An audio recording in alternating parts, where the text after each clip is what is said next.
I think on the surface, advertisers and brands are changing the way they depict women, and we've seen some very high-profile campaigns that have been praised for their interesting depiction of women and girls. Procter & Gamble, Run Like a Girl, for example, the Dove Real Beauty campaign. If you look at the underlying archetypes, we still see certain archetypes, female archetypes, absolutely dominating in advertising. And I work in the shopper marketing space, and we get lots of shopper marketing briefs, and virtually all of them are addressed at the mom, the archetype of the caregiver. And you can understand why that would be, because she typically is the person who does the household shopping.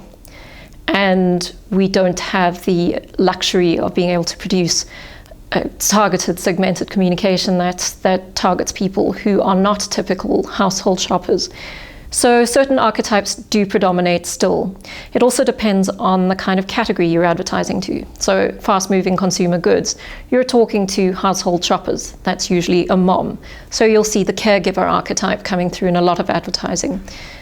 They might change the way she is depicted. So in the 50s, she would have been a housewife. Today, she's as likely to be coming home from her office job.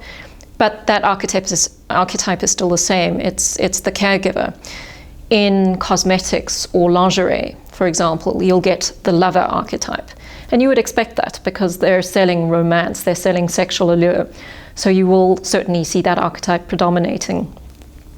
What Dove has done interestingly is with the archetype of the so-called orphan, which in Jungian archetypes that would be your ordinary or everyday person. And with their Real Beauty campaign, they took ordinary women who were not necessarily occupying a particular archetype. They could have been a mom, but they were not presented as moms. And they confronted them with their own perceptions of themselves. I thought that was a really interesting use of that particular archetype.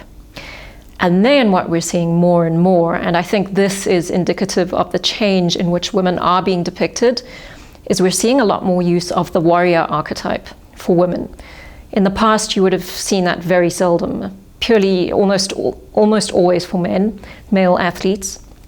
But now, if you look at the Under Armour campaign that they've done with Misty Copeland, the ballerina, that's a very interesting use of archetype because they're taking a woman who's famous for her athletic prowess in a very feminine way. She's a ballerina, but she's photographed to highlight the contours of her muscles. She poses in a very strong and visually impactful way. So the warrior archetype is definitely coming through more, and I'd argue that it is coming through somewhat in the Procter & Gamble campaign, Run Like a Girl, where the stereotype girl is probably the innocent archetype, where they're innocent and they're naive and vulnerable. Whereas little girls don't buy into that archetype at all. In a sense, they are warriors because they fully commit to what they're doing. They are themselves. So those two campaigns, I think, are really good examples of how certain archetypes are starting to appear and depicting women.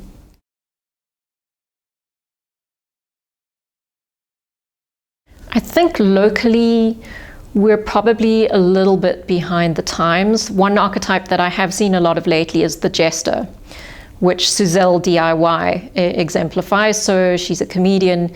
There's quite a lot of that. But if I think about the warrior archetype, we're not seeing a lot of that in local advertising. And that's partly because we don't have the budgets that international brands do. And we don't have the kind of briefs that would give us the freedom to do that. So Procter & Gamble put out that piece of shareable content with a very specific agenda in mind. And in a regional market, you don't necessarily get a brief like that. So you see a lot more of the, I would say, the orphan archetype or the jester archetype, because YouTube as a channel lends itself to that. People share stuff that they either can relate to and find emotionally engaging or is entertaining and funny. So that's why you won't see a lot of caregiver archetypes in shareable content, because that is a little bit cliched, the caregiver. And we haven't really explored the different dimensions of the caregiver. So we still see stereotypical smiling moms who give their kids something and then it's like, hey, this kid just ate this. Isn't this amazing? Aren't I a great mom?